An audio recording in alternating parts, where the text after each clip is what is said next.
welcome to another episode of the Reinvention Show. If you could share in the chat where you're joining us from, we would love to see where you're from, and we like to celebrate our global community here. If you're new, my name is Sherri Sutton, and I am the co-host of the Reinvention Show with Dr. Nadia Zikambaeva. And so if you're wondering where Nadia is today, Nadia is in Asia, and she is sharing the reinvention mindset, method, and tools. And she is actually speaking at one of the biggest HR forums in the region. So we're really excited about that. And on that note, if you're planning an event and you really want to bring in reinvention and you're looking for something to share, please contact our team and let us know. Because if Nadia or a member of the team is available and could help you, we would love to make that happen, because we are on our 1 billion mission of bringing strong resilience and reinvention skills to 1 billion people. So today, I'm really excited about our guest. And our guest today is a certified reinvention practitioner. And that's how I met him. We were actually in the same certified reinvention practitioner cohort in 2020. And we have been in touch ever since. So I'm going to bring on Greg Scollon here. I will tell you that Greg and I, and a group of people from our cohort, meet monthly to talk about our reinvention projects and what we're working on. And it's great to see you here. I see we have Germany here. I see we have Slovenia here and Minsk. So welcome, welcome, welcome. And Greg, I want to introduce you and really let you introduce yourself. But Greg has done reinvention projects from personal reinvention to business reinvention to leading reinvention efforts in companies. And so truly, I look at you as an expert in this space, and I'm super excited to have you. So would you like to introduce yourself? Well, thank you for the very generous introduction, Sherri. Boy, expert, I don't know. I mean, my perspective on reinvention, as we all know, is that you never really finish. You're always underway. You're always in action, and that's where I think a lot of the power. But yes, I'm involved in a number of initiatives right now. Some of it's based on the bulk of my career. Other pieces of it are brand new, and areas that I haven't had a lot of experience or expertise in. But again, that's the power of reinvention, is finding the ways that your skills and your knowledge can maybe transfer, and then perhaps getting really curious about things that are outside of your realm, and going after some of those ideas, and perhaps bringing a brand new perspective that hasn't been heard there. As we know, a lot of change, a lot of innovation actually comes from outside of the system. So tapping into that power and being that energy, being that disruption from time to time, not in a damaging way, but disruptive in a productive way, is a really cool thing that I'm really tapping into now, and I'm having a lot of fun with. Disruptive in a productive way. I like that. So can you share with me a little bit, Greg, on what got you on this reinvention path, or really what makes you feel like a reinvention expert, which you're sort of feeling? Sort of. Yeah. Well, Sherri, I'll go way back, and today I wanted to talk about the power of perspectives. And when I was a young kid, Canadian, played a lot of hockey like most everybody. And I had this really powerful coach who was a great player and himself, and we all respected him. And we're in practice one day. I think we were probably 11 or 12 years old. So young boys doing what young boys do, and we're in practice, and the coach is trying to explain something to us, a drill or a breakout technique or something, and we're shooting pucks against the wall and punching each other and screwing around like we do. And he says, "Boys, you need to listen with your eyes." And when he said that, it absolutely blew me back. Listen with your eyes. Up until that point, all I'd ever been told about listening was it happens with your ears. So to listen with your eyes, it changed me. It did something to me. And from that moment on, not only as a hockey player, but as a person, as a student, as an individual, there was so much more available to learn and to find out by bringing everything you've got into that conversation, into that dialogue that you're involved in. So I think, Sherri, that's one thing that makes me maybe a little different, maybe a little weird. At times, people have said, "Boy, you're hard to figure out," and I'd be like, "Well, why do you need to figure me out?" That's interesting.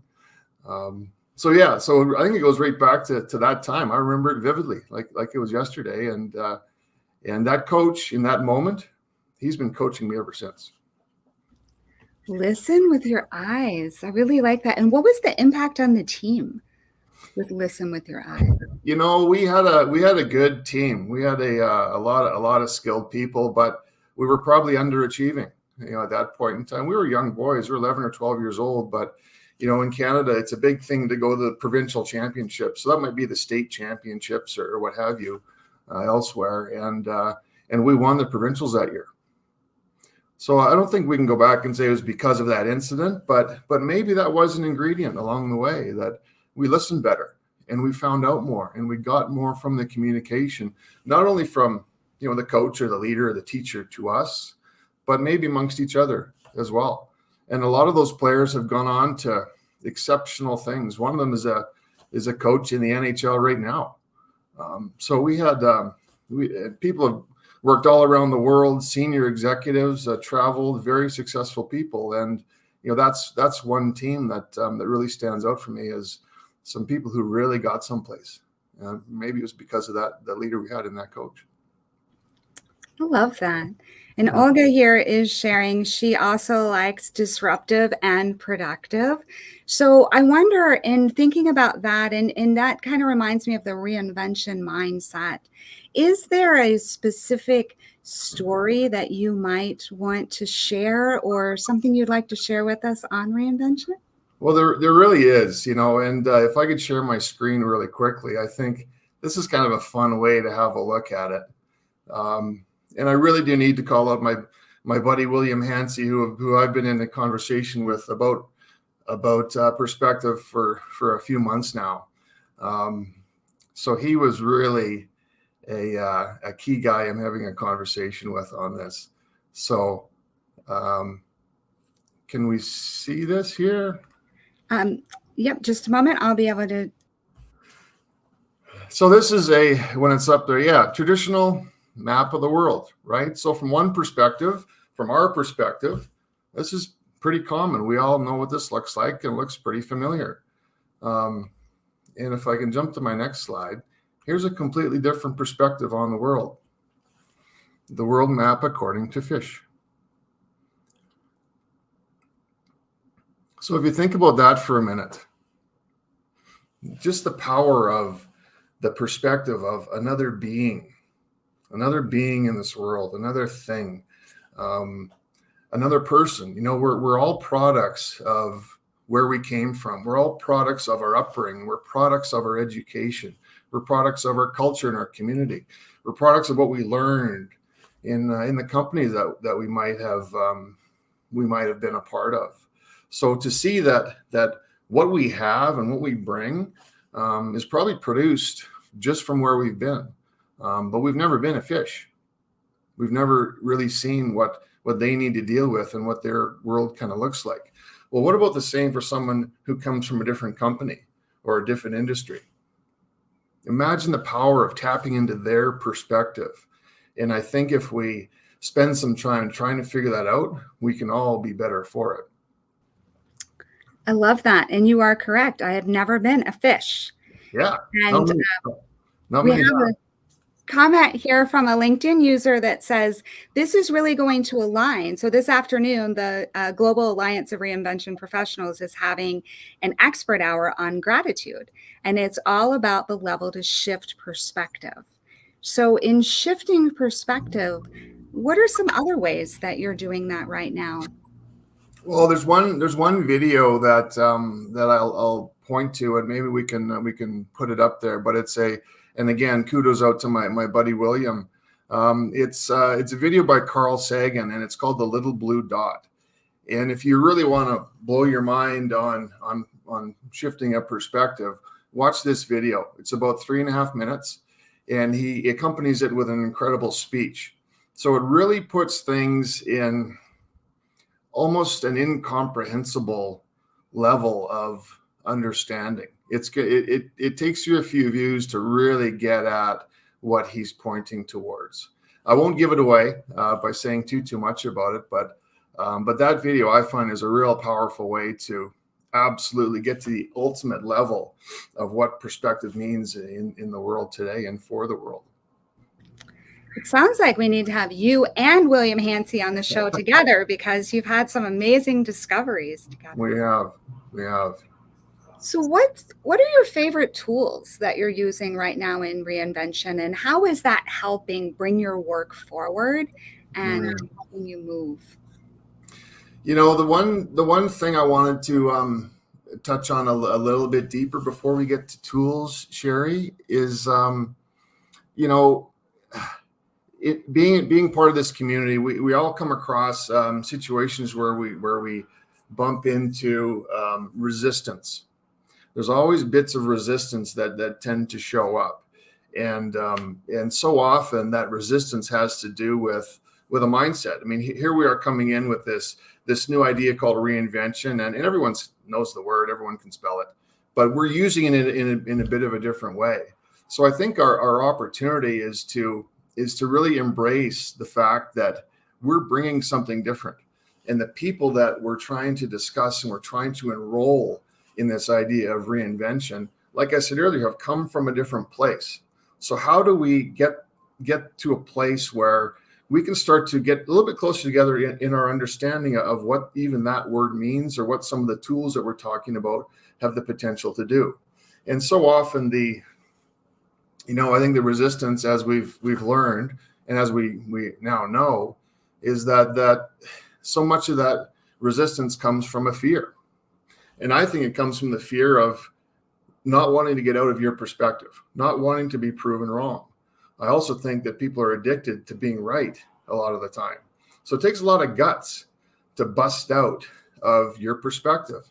And when you find yourself in a challenging situation or an argument or a misunderstanding, imagine if you had the power to step away from your perspective, which is so often very, very limiting for you, and spend some time over in the other person's perspective, so you can gain an understanding and a little bit more knowledge about the topic, and perhaps they'll do the same and learn something about your perspective and what you're challenged with and what you're trying to deal with. And even though you might not ultimately land at the same point and completely agree wholeheartedly, I'm not even sure if that's possible, but maybe you can move a little bit closer together, and certainly try to find some common ground that you can align on and agree on and move ahead. And then in the context of reinvention, take some steps, take some actions, use an emergent strategy to find out what works and find out what might not work, and discard those ideas.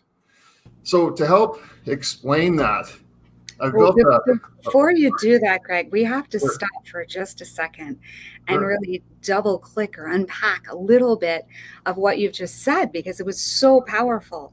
So tell me a little bit more about how it's a new way. You described it as helping people see it in a new way, because really with reinvention, I mean, we've been reinventing things for years. Yeah. So how is it a new way? I want you to talk a little bit more about that. Well, it's a new way for us as individuals, right? Even though there might be a right way to do things, in a commonly understood right way, but even that's an idea. I mean, the world used to be flat. The world used to be flat for people, and that was it. That was the way it was. What is the way it was that we're stuck on today? What is that? Maybe there's some areas that really don't qualify for that. Maybe mathematics or some specific science that you really can't get away from. But so often we get into a confrontation or misunderstanding or an argument over something that's really not that type of a conversation, really not an immediately provable thing. We're allowed to have opinions. But boy, when we get stuck inside of them, we really limit ourselves in terms of where we can go. I love that. And we talk a lot about the speed of change has increased so that it's continuing, right, to require more and more reinvention skills. And like you even talked about, even with Yeah, science and mathematics, things evolve, right? As absolutely. we learn new things, we change our perspective. So yes, I love that. And then you were talking about fear and Yeah. the desire to be right. So I'd love for you to just talk a Mm, little bit more about that. yeah. Well, again, this is uh, again, maybe a strongly personal held belief, but people are addicted to being right. It comes from our training. We're awarded and rewarded because we do the right thing. So it's almost like we're on a journey to simply do the right thing and remain inside that box, remain inside that silo. But there's so much more power available when we step outside of those boxes and we come up with a new way of doing something or a new technique or a amazing innovative idea. Where do those come from? So often when we're in an industry, we will go to the same conferences. Like I spent a lot of time in the telecommunications industry, and you go to all the telecom conferences. You go to the fiber plus, and you go to all the same industry things, and you see the same people talking about the same stuff. Well, what if I, as a telecommunications executive, started going to conferences held by the banking industry? What could I learn there? What ideas could I grasp onto? How could I completely step out of what I'm competent in and find something completely new and different and introduce some of those ideas into what I'm up to? And so one of the projects that I'm involved in, like I've said, I come from the telecommunications industry, and I'm involved in a few things in that realm. But I'm also involved in a project that is going to be replacing oil-based styrofoam. So how the heck can you do that? Well, how would you ever know that you couldn't until you got involved in it? And what I'm finding is that I'm actually making a really powerful contribution to this opportunity and to the replacement of styrofoam packaging boxes in industry around the world. So it's a very exciting initiative, and it's going to make a massive change on removing plastics from landfills and from the ocean. Oh, I can't hear you there, Sherri. I think you might be on. Sorry about that. That's an amazing project. And I know that the team will share how to connect with you on LinkedIn. So if anyone wants to know more about Greg's work, I'm sure that he would be more than happy to connect with you and share more about what he's doing, because I am fascinated every single day about how that will change the way that we're doing things and how you're having to reinvent so many pieces of the process. So it's the mindset, it's the Yeah. way you get the resources.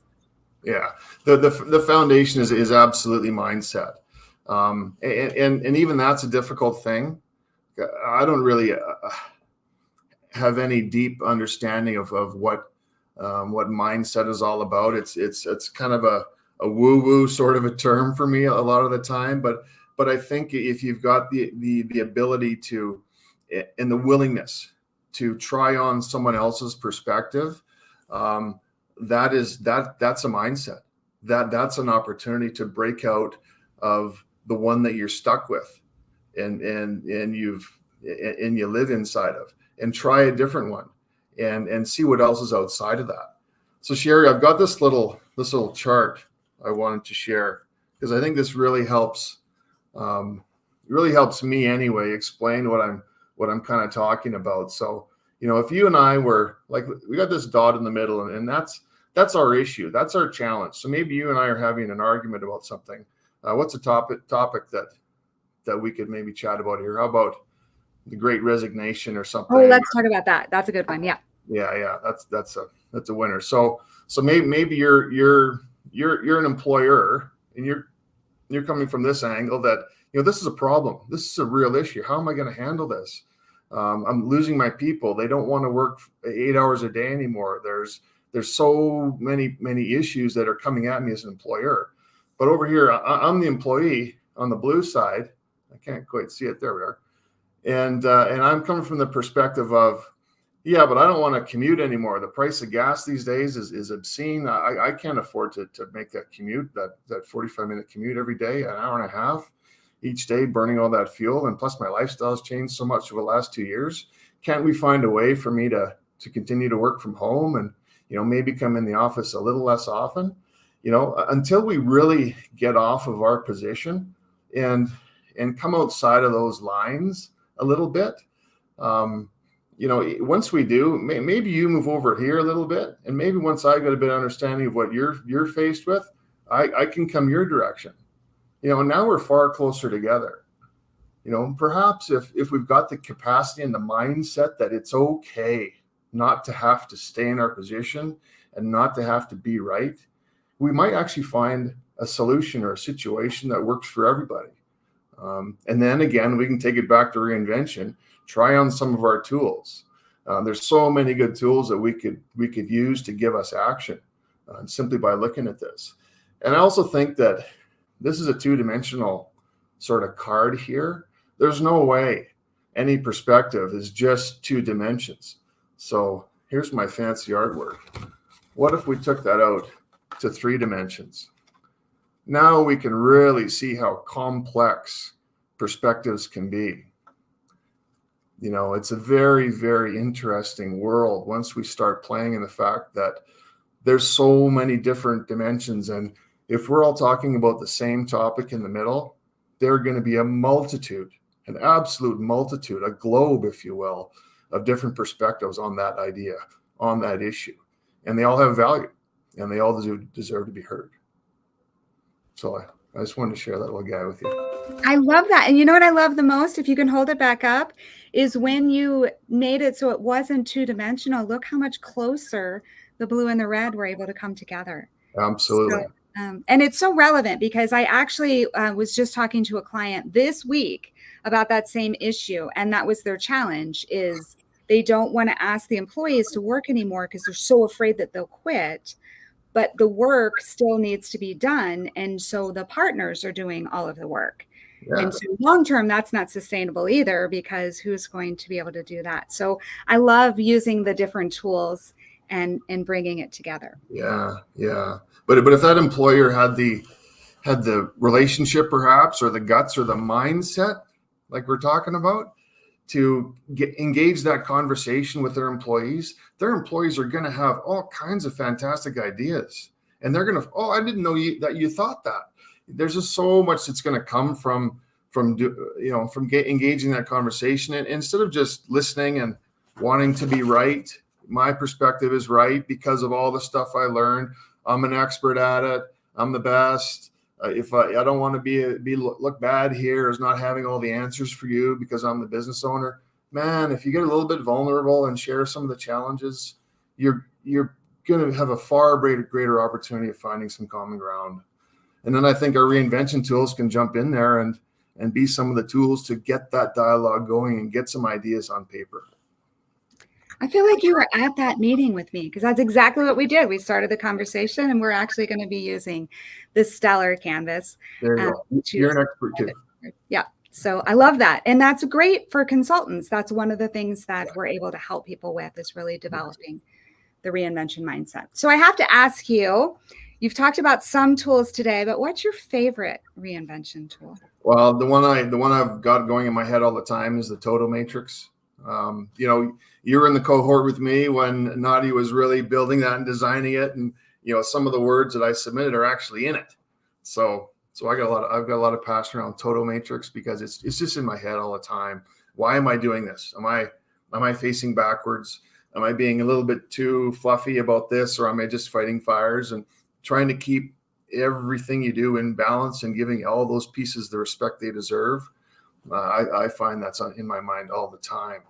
One of the most powerful ones I find that maybe aligns with what we're talking about today is the fear to action. Engaging individuals in what they're afraid of. What are the biggest risks you see coming?